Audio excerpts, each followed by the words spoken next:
ಶ್ರೀಮಾತ್ರೇ ನಮಃ. ನಿತ್ಯಭಕ್ತಿ ಕಾರ್ಯಕ್ರಮಕ್ಕೆ ಸುಸ್ವಾಗತವನ್ನು ಕೋರುತ್ತಾ ನಾವು ಜೀವನವನ್ನು ನಿರ್ವಹಣೆ ಮಾಡ್ತಾ ಇರತಕ್ಕಂತಹ ಸಂದರ್ಭದಲ್ಲಿ ನಮ್ಮ ಕುಟುಂಬದಲ್ಲಿ ನಮ್ಮ ಮನೆಯಲ್ಲಿ ಕೆಲವು ಪವಿತ್ರಕಗಳಾಗಿ ನಾವು ಪವಿತ್ರತೆಯಿಂದ ಆ ಪವಿತ್ರ ಭಾವನೆಯಿಂದ ಅವುಗಳನ್ನು ಉಪಯೋಗಿಸ್ಕೊಳ್ತೀವಿ. ಹಾಗೆ ಬೆಲೆ ಕಟ್ಟತಕ್ಕಂಥದ್ದು, ಅದರ ಜೊತೆಗೆ ಆ ವಸ್ತುಗಳಿಗೆ ತುಂಬ ಪವಿತ್ರದ ಜೊತೆಗೆ ಇವು ತುಂಬ ಬೆಲೆ ಬಾಳ್ತಕ್ಕಂಥದ್ದು, ಇವು ಅಪರೂಪದ ವಸ್ತುಗಳು ಅಂತೂ ಕೂಡ ನಾವು ನಮ್ಮ ಭಾವನೆಗಳಲ್ಲಿ ಇಟ್ಕೊಂಡು ಜೀವನವನ್ನು ಸಾಗಿಸ್ತಾ ಇರ್ತಕ್ಕಂಥ ಸಂದರ್ಭದಲ್ಲಿ ನಮ್ಮ ಸನಾತನ ಸಂಸ್ಕೃತಿಯಲ್ಲಿ, ನಮ್ಮ ಧರ್ಮದಲ್ಲಿ, ನಮ್ಮ ಹಿಂದೂ ಸಂಪ್ರದಾಯದಲ್ಲಿ ಕೆಲವೊಂದು ವಸ್ತುಗಳನ್ನು ಭೂಮಿ ಮೇಲೆ ಮನೆಯಲ್ಲಿರ್ತಕ್ಕಂಥ ಕೆಲವೊಂದು ವಸ್ತುಗಳನ್ನು, ಪವಿತ್ರವಾದ ವಸ್ತುಗಳನ್ನು ಭೂಮಿ ಮೇಲೆ ಇಡಬಾರ್ದು.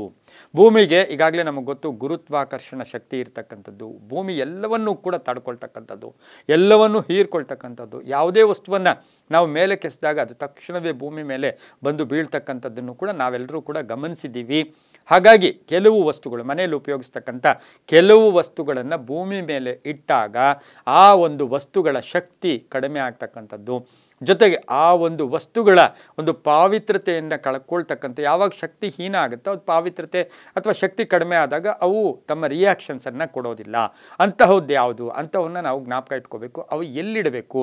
ಈಗಾಗಲೇ ನೋಡಿ, ಕೆಲವು ವಸ್ತುಗಳನ್ನು ಭೂಮಿ ಮೇಲೆ ಇಡಬಾರ್ದು. ಅದರಲ್ಲಿ ಉದಾಹರಣೆಯಾಗಿ ಬಂಗಾರವನ್ನು ಭೂಮಿ ಮೇಲೆ ಇಡಬಾರ್ದು. ಕೆಲವರು ಏನು ಮಾಡ್ತಾರೆ ಅಂದರೆ ತಮ್ಮ ಮೈ ಮೇಲೆ ಹಾಕ್ಕೊಂಡಿರ್ತಕ್ಕಂಥ ಒಡವೆಗಳಿರ್ಬೋದು, ಪ್ರತಿಯೊಂದನ್ನು ಕೂಡ ನೆಲದ ಮೇಲೆ ಇಟ್ಟುಬಿಡ್ತಾರೆ.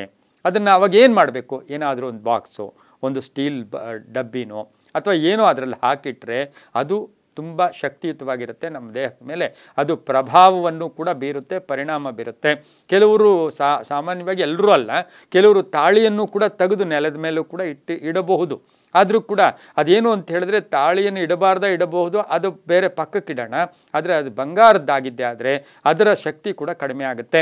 ಹಾಗಾಗಿ ನೋಡಿ, ಬಂಗಾರವನ್ನು ನೆಲದ ಮೇಲೆ ಇಡಬಾರ್ದು, ದೀಪವನ್ನು ನೆಲದ ಮೇಲೆ ಇಡಬಾರ್ದು. ಎಲ್ರಿಗೂ ತಕ್ಷಣ ಗೊತ್ತಾಗುತ್ತೆ, ಏನಿದು ದೀಪ ನೆಲದ ಮೇಲೆ ಇಡೀ ನೆಲದ ಮೇಲೆ, ಆದರೆ ಕೆಳಗಡೆ ಒಂದು ಪ್ಲೇಟ್ ಇಡಿ, ಅಥವಾ ಏನಾದರೂ ಒಂದು ಮಡಿಕೆದು ಅಥವಾ ಒಂದು ಪೇಪರ್ ಪ್ಲೇಟು ಅಥವಾ ಏನೋ ಒಂದು ವಸ್ತು ಇದನ್ನಿಟ್ಟು ಅದರ ಮೇಲೆ ದೀಪ ಇಡಿ ಹೊರತು ನೆಲದ ಮೇಲೆ ದೀಪ ಇಡಬಾರ್ದು. ಶಿವಲಿಂಗವನ್ನು ನೆಲದ ಮೇಲೆ ಇಡಬಾರ್ದು. ಆದರೆ ನಾವು ಹೇಳ್ತೀವಿ ದೇವಸ್ಥಾನದಲ್ಲಿ ನೆಲದ ಮೇಲೆ ಇದೆಯಾ ಅಂದರೆ ಅದು ಪ್ರತಿಷ್ಠಾಪನೆ ಆಗಿರುತ್ತೆ, ವೇದ ಮಂತ್ರಗಳ ಮುಖೇನ ಅದು ಪ್ರತಿಷ್ಠಾಪನೆ ಆಗಿರ್ತಕ್ಕಂಥದ್ದು ಕೂಡ ಆಗಿರುತ್ತೆ.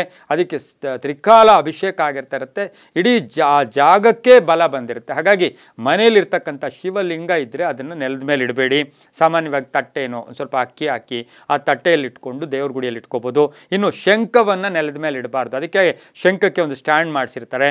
ಸಾಲಿಗ್ರಾಮವನ್ನು ನೆಲದ ಮೇಲೆ ಇಡಬಾರ್ದು, ಸಾಲಿಗ್ರಾಮವನ್ನು ನೆಲದ ಮೇಲೆ ಇಡಬಾರ್ದು. ಹಾಗೆ ಹೂಗಳೇನಿರುತ್ತೆ, ನಾವು ದೇವರಿಗೆ ಅರ್ಪಣೆ ತಕ್ಕಂಥ ಹೂಗಳಾಗ್ಬೋದು, ನೀವು ಮುಡ್ಕೊಳ್ತಕ್ಕಂಥ ಹೂ ಆಗ್ಬೋದು, ನೆಲದ ಮೇಲೆ ಇಡಬೇಡಿ. ಅದಕ್ಕೆ ಏನಾದರೂ ಒಂದು ಬುಟ್ಟಿಯಾಗಿ ಇಟ್ಕೊಂಡ್ರೆ ಅದರಿಂದ ಕೂಡ ಶುಭ ಆಗುತ್ತೆ. ಇನ್ನು ತುಳಸಿ ದಳವನ್ನು ನೆಲದ ಮೇಲೆ ಇಡಬಾರ್ದು, ಜಪಮಾಲೆಯನ್ನು ನೆಲದ ಮೇಲೆ ಇಡಬಾರ್ದು, ಜಪಮಾಲೆಯನ್ನು ನೆಲದ ಮೇಲೆ ಇಟ್ಟು ಅದನ್ನು ಉಪಯೋಗಿಸಬಾರ್ದು.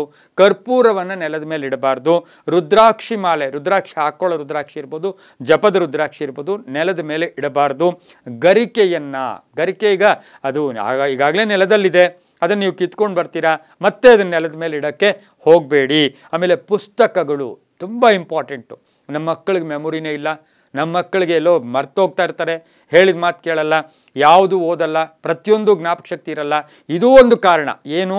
ಆ ಮಕ್ಕಳು ಓದ್ತಕ್ಕಂಥ ಪುಸ್ತಕಗಳನ್ನು ಅದಕ್ಕೆ ಕಪಾಟುಗಳು, ಅದಕ್ಕೆ ಒಂದು ವುಡ್ಡಲ್ಲಿ ಹಲಿಗೆಯಲ್ಲಿ ಏನಾದರೂ ಒಂದು ಸ್ಟ್ಯಾಂಡ್ ಥರ ಮಾಡಿ ಆ ಸ್ಟ್ಯಾಂಡಲ್ಲಿ ಇಟ್ಕೊಳ್ಳೋದು. ತಾವು ಓದ್ತಕ್ಕಂಥ ಪುಸ್ತಕವನ್ನು ಕೂಡ ಒಂದು ಸ್ಟ್ಯಾಂಡು ಒಂದು ಇದರ ಮೇಲೆ ಇಟ್ಕೊಂಡಾಗ, ಹಿಂದಿನ ಕಾಲದಲ್ಲಿ ಚಾಪೆ ಹಾಕ್ಕೊಂಡು ಮನೆಗಳಲ್ಲಿ ಜಳಿಗೆ, ಮನೆಯಲ್ಲಿರ್ತಕ್ಕಂಥ ಜಗಳಿ ಇರ್ಬೋದು, ಅಲ್ಲಿ ಕೂತ್ಕೊಂಡು ಕೈಯಲ್ಲಿ ಹಿಡ್ಕೊಂಡು ಓದ್ತಾ ಇದ್ದನ್ನು ಕೂಡ ನಾವು ಗಮನಿಸಿದ್ದೀವಿ. ಆದರೆ ನೆಲದ ಮೇಲೆ ಪುಸ್ತಕಗಳನ್ನು ಇಡೋದು ಶುಭ ಅಲ್ಲ. ಯಜ್ಞೋಪವೀತ ತೆಗೆದು ನೆಲದ ಮೇಲೆ ಇಡೋದು ಶುಭ ಅಲ್ಲ. ತುಪ್ಪ ಇದ್ದರೆ ಅದು ಸಹ ನಾವೇನು ಮಾಡ್ತೀವಿ, ಒಂದು ಸ್ಟೀಲ್ ಬಾಕ್ಸು ಅದೋ ಇದು ಇಟ್ಟಾಗ ಅದನ್ನು ಕೂಡ ತುಪ್ಪವನ್ನು ಬಾಟ್ಲಲ್ಲಿ ಇಟ್ಕೊಂಡಿದ್ದೆ ಆದರೆ ಶುಭ ಆಗುತ್ತೆ. ವೀಳ್ಯದೆಲೆಯನ್ನು ನೆಲದ ಮೇಲೆ ಇಡಬಾರ್ದು. ವೀಳ್ಯದೆಲೆ ನೀವೇನಕ್ಕೂ, ನೀವು ಹಾಕ್ಕೊಳ್ಳೋ ವೀಳ್ಯದೆಲೆ ಇರಲಿ, ಉಪಯೋಗಿಸೋ ವೀಳ್ಯದೆಲೆ ಇರಲಿ, ಭಗವಂತನಿಗೆ ಕಲಶಕ್ಕಿಡೋ ವೀಳ್ಯದೆಲೆ ಇರಲಿ, ಅಥವಾ ವೀಳ್ಯದೆಲೆ ಭಗವಂತನಿಗೆ ಅರ್ಪಣೆ ಮಾಡಿದ್ರೂ ಕೂಡ ನೆಲದ ಮೇಲೆ ಬೇಡ. ಒಂದು ತಟ್ಟೆಯಲ್ಲೋ ಏನರಲ್ಲಾದರೂ ಭಗವಂತನಿಗೆ ಇಟ್ಟರೆ ಒಳ್ಳೆಯದು. ಯಾವುದೇ ತಿಂತಕ್ಕಂಥ ಹಣ್ಣುಗಳನ್ನು ನೆಲದ ಮೇಲೆ ಮುಟ್ಟಿಸಿ ಅದನ್ನು ಉಪಯೋಗಿಸ್ಕೊಳ್ಳಬಾರ್ದು ಅಂತ ಹೇಳುತ್ತೆ. ಇವೆಲ್ಲ ನಂಬಿಕೆ ಆಧಾರದಲ್ಲಿ ಅಂತ ಹೇಳ್ತಾ, ಸರ್ವೇ ಜನ ಸುಖಿನೋ ಭವಂತು, ಸಮಸ್ತ ಸನ್ಮಂಗಳಾನಿ ಭವಂತು.